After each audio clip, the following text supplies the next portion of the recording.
forgotten about his existence. All he had to do was slip away unnoticed and live in chocolate.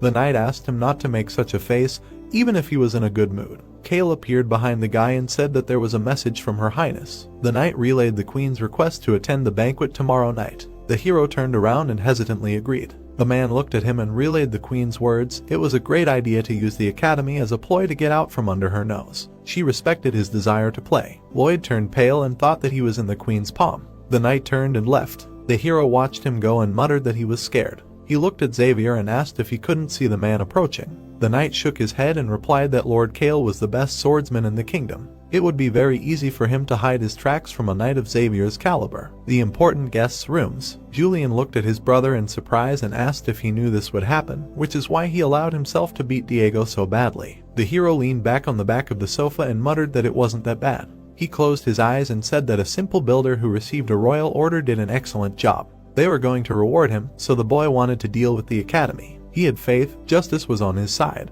He knew that everything would work out. The boy looked down thoughtfully, then looked up when the interlocutor called him a punk. The student turned to his brother. The brown-haired man looked at him questioningly and asked what the punks wanted. Julian smiled and asked him not to use the word punk anymore because he was his older brother, who he could rely on, and of whom he was more proud than anyone else. The hero's eyes widened in surprise. Notification: Julian Frontera thinks of you as a hero who appeared in a time of crisis. He opened his heart to you, respects and acknowledges you. Kinship with Julian has increased by 65 points. You have earned 910 RP as a bonus. RP amount 3929. There was a pause. Lloyd grimaced and said that he was going to throw up from these words. The boy turned away and muttered that he really regretted saying that. Music was playing in the hall, and the elegant guests were chatting noisily. The queen took a glass and asked Lloyd to come to her. The hero, trying to hide behind his collar,